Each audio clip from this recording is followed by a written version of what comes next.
Greetings, class. Welcome to Duel Academy. Professor Rivas here, and this will be the third lesson of your second class in your Obelisk Blue term, Staples and Siding. Siding. If you haven't already, please make sure you subscribe to the channel and turn on the notification bell to be up to date with the latest Duel Academy lessons and assessments. So without further ado, get your deck, get your game on, and let's get started. So what exactly does it mean to side? Well, we know that a side deck contains 0 to 15 cards. These cards can be swapped out with cards in your main deck in games 2 and 3. The purpose of these cards is to strengthen your main deck shortcomings and combat different decks that your main deck may have trouble with. Usually these are meta decks, but adding in multi-purpose cards can help you with both meta and rogue decks. Staples that may not have room in your main deck due to consistency may be valuable in your side deck. In this lesson, we'll discuss valuable staples and when to side them in and out of your deck. Before we begin, please note that these are general guidelines and there are always exceptions. First, let's talk about siding when going first. You want to side out cards that aren't live on your first turn. Many times, these are hand traps. For example, hand traps like Ash Blossom, DD Crow, and Draw Lockbird are powerful hand traps, but are not automatically live turn 1. So the majority of the time, they would be dead cards in your hand going first. So siding them out going first may be optimal. So what would you side in instead? Cards that may take up a turn to set up like trap cards may be beneficial. Whether they are floodgates like Goes in Match and there can only be one to limit the field, or Solemn Judgment and Solemn Strike to disrupt your opponent on their next turn, setting up traps turn 1 can be very beneficial. Now, let's talk about siding going second. It's basically the opposite of siding going first. You want to side out your traps and side in your hand traps. Unless it's an extremely powerful trap that decimates a deck, like Anti-Spell Fragrance does against pendulum decks, traps are usually too slow for going second. Hand traps are great for going second since it provides disruptions during your opponent's first turn.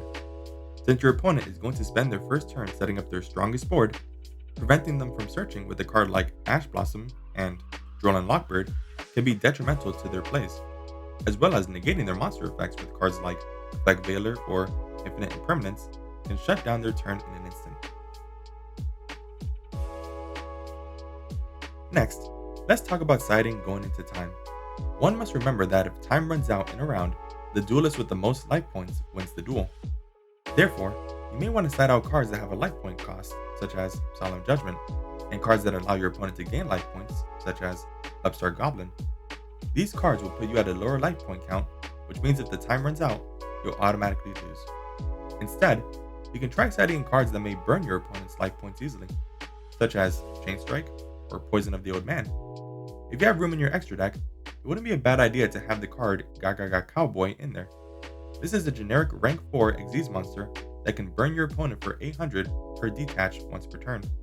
Great card to Cowboy for game. Let's talk about the rule of 5 and the rule of 6. The rule of 5 is when you allocate 5 cards each for the top 3 decks in the meta. This gives your side deck variety and allows you to give you a fair shot when you inevitably go against the top meta deck. 5 cards may not be a lot, which is why you should use multi-purpose cards that can be useful against multiple decks. The rule of 6 states you should not side in and side out more than 6 cards to not jeopardize the consistency of your deck. If you side in and side out too many cards, it starts to throw off the balance of what your deck should be doing. Since the meta is constantly changing, it is difficult to give an example of the perfect side deck. However, let's see an example of a balanced, generic side deck with multi-purpose cards. For monster removal, we have 3 Nibiru the Primal Beings and 2 Gameciel the Sea Kaijus. Nibiru is great monster removal for combo decks that spam out many monsters, and Gameciel is a kaiju that would tribute off powerful boss monsters that are unaffected by card effects. For spell/trap removal, we have 2 Cosmic Cyclone. This can easily be replaced by other types of spell/trap removal, but banishing the spell/trap like Cosmic Cyclone does has its perks. For mass removal, we have 2 Evenly Matched and 2 Lightning Storm. Evenly Matched takes care of both monsters and spells/traps, as well as banishes them.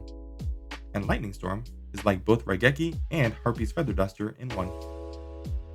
For monster negation, we have 2 Dark Ruler No More. This negates all monster effects on the field and cannot be responded to.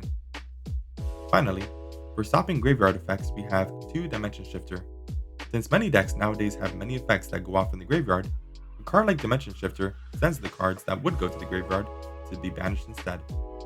Again, not the perfect side deck, but a versatile one that can be useful against many decks. Thank you so much for attending this class. There will be a quiz in this lesson, so don't forget to take it. Your final exam will follow soon after. I hope you have a great day, and class dismissed.